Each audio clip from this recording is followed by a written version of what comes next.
नमस्कार दोस्तों, क्या आपके YouTube में लिख कर गया 503 सर्वर अनअवेलेबल फिक्स एरर?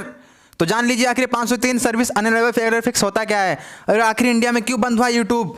तो जानते हैं बहुत ही कम समय में, और आप जान लीजिए आखिर 503 सर्विस अनअवेलेबल एरर क्या होता है और कैसे दिखाई देता है। क्या नए ब्लॉगर्स ने इसे ब्लॉक कर लिया है? तो जानते हैं।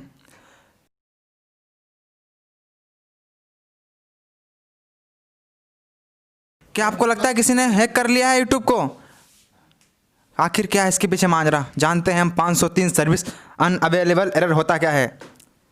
तो 503 सर्विस अनअवेलेबल एरर आपके साइट में तब होती है जब आपका बेस सर्वर PHP स्क्रिप्ट से कोई इन्फॉर्मेशन प्राप्त नहीं कर पाता, और PHP स्क्रिप्ट एक वर्ल्ड प्रेस प्लगइन थीम या गलत कस्टम कोड स्निपेट से हो सकता है। यदि 503 सर्वर हैवी यूजेज सर्वर में गड़बड़ी या DDoS अटैक के कारण होता है तो ये ऑटोमेटिकली कुछ ही मिनटों में ठीक हो जाता है। यदि आपकी वेबसाइट पर सर्विस अनअवेलेबल किसी बेड कोड के कारण होता है तो ये 503 सर्विस अनअवेलेबल एरर तब तक रहता है जब तक आप उस कोड को अपनी साइट से डिलीट नहीं करते। तो चलिए देखते हैं वर्ल्ड प्रेस में आसानी से 503 सर्विस अनअवेलेबल एरर फिक्स कैसे करते हैं। वर्ल्ड प्रेस में 503 सर्विस अनअवेलेबल एरर फिक्स कैसे करें, यहाँ मैं आपको 503 सर्वर एरर फिक्स करने कुछ आसान से तरीकों में बताऊंगा, जिसकी मदद से आप अपने साइट्स में आए एरर को आसानी से फिक्स कर पाएंगे। तो जल्दी चलिए शुरू करते हैं।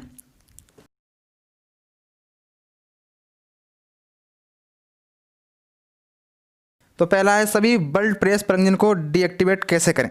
सबसे पहले अपने सभी वर्ल्ड प्रेस प्लगइन को डीएक्टिवेट करें।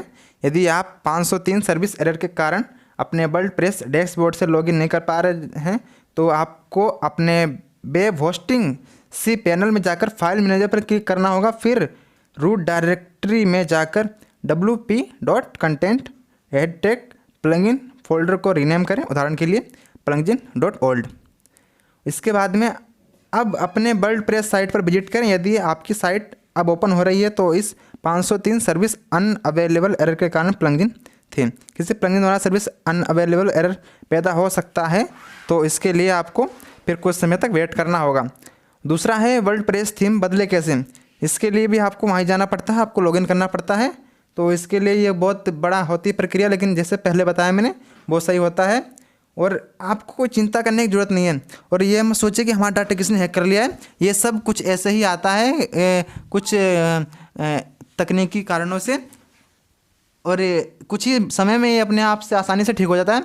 अगर आपको बहुत प्रॉब्लम रहती है तो आप बिडमेट पे जाइए, वहाँ से यूट्यूब का आएगा, उस पर क्लिक कीजिए तो आपको यूट्यूब का हर कंटेंट बिडमेट से मिल जाएगा। या आप आसानी से स्नैपचैट पे जाइए, स्नैपट्यूब पे जाइए, आपको सब मिलेगा, सब का सब। तो दोस्तों ये 503 सर्वर डाउन कभी कभी आता रहता है। इससे पहले 12 नवंबर को आया था, लेकिन कुछ भी हुआ नहीं था, डाटा आपको चोरी नहीं हुआ था। आपका जो डाटा डाउनलोड है वो सब आपको मिल जाएगा। और अगर वीडियो पसंद आया हो तो लाइक कीजिए, चैनल को सब्सक्राइब कीजिए और शेयर कीजिए सबके साथ में। हम बताते रहेंगे आपको ऐसी अपडेट। धन्यवाद।